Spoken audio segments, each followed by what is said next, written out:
coisas ela já fez e quantos projetos ela já participou e participa. É bem amplo, assim. Não é uma pessoa só de teoria, mas de prática.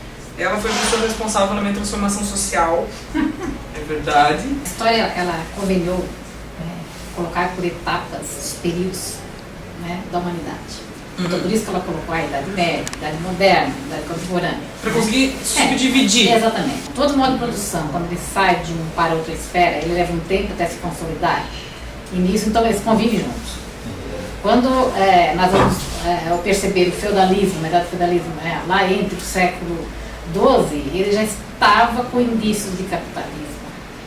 Porque as trocas começaram a acontecer com mais velocidade. Então o que começaram? Uma quantidade de população começou a sair do feudo. Ela vai saindo do feudo, devagarinho, porque não tinha mais espaço. Se aquele um sujeito tem uma terra e que todos os seus filhos, os seus sobrinhos, os seus vários sobrinhos, tudo que era parente vai ficar ali dentro, né, de netos, tudo ali, eles eram tidos por sangue azul.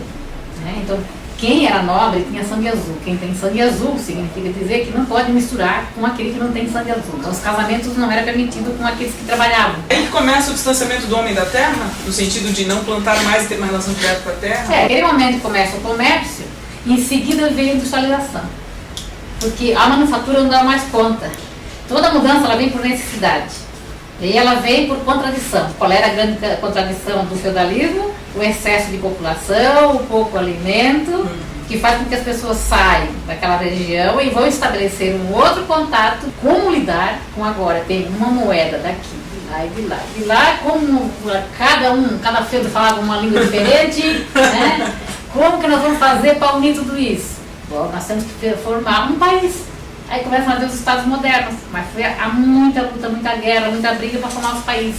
Ou seja, vários feudos agora têm que se sustentar dentro de uma unidade, com um governo. Então, o em 29 vai ter aquela grande crise e mostrou que tem que ter um agente regulador, sim, muitas coisas. Entendi. Tem que ter um governo que vai dizer o quanto que eu vou gastar nas pessoas para investir no capital. O socialismo vem quando as contradições do capitalismo são tão grandes, quer dizer, nós já teríamos riqueza e depois de criar riqueza, a população se apodera dessa riqueza, não? E ela vai dividir. Né? Só que lá na Rússia ele não tinha desenvolvido a indústria. O capitalismo estava muito aquém, era feudalismo ainda. Então fizeram uma revolução socialista sem passar pelo capitalismo. Não tinha riqueza para distribuir. Então, o que fizeram para que os países capitalistas pobres não passassem a ser socialistas? Vamos definir uma política do estado de bem-estar social. Ou seja, um pouquinho de socialismo dentro do capitalismo. Aí o Estado se responsabilizou pelas escolas públicas, Joinville. Agora analisa Joinville. Então, tendo esse poder fundamental, né? E aí, vindo da Europa, onde vieram da Europa, aquela população extremamente machista, ora alguém pegava aquele poder, se era católico, todo mundo tinha do lado católico para sobreviver. Bom, depois aí uma crise, uma guerrinha, vai interessante, todo mundo se embora para proteger. O filme Elizabeth mostra bem então, isso. Então você tinha que ir lá no cá. E chegando aqui, eles instituíram exatamente aquilo que eles tinham vontade de fazer lá, que não conseguiram, vão fazer aqui. Por isso que se diz, o joinvilense, ele está sempre do lado do poder. Aqui em Joinville teve essa população que veio, fortaleceu, com esses núcleos todos, aí precisava de mão de obra, começa a chamar a população, principalmente de quem? Da roça, gente. Eles queriam população que viesse da roça para cá, porque da roça é mais fácil dominar. E alguns aí vão buscar nas igrejas, nas religiões. E aí a população que veio da área rural também veio com baixa escolaridade. Muito fácil de dominar. Então assim, o Brasil tem uma realidade terrível. Muitos estados, especialmente o Paraná, é uma realidade terrível. E aí veio, por que muitos paranaenses vieram para cá? Dentro daquela política dos anos 80, com o João Figueiredo. João Figueiredo ele fez um programa chamado Plante que o João Garante.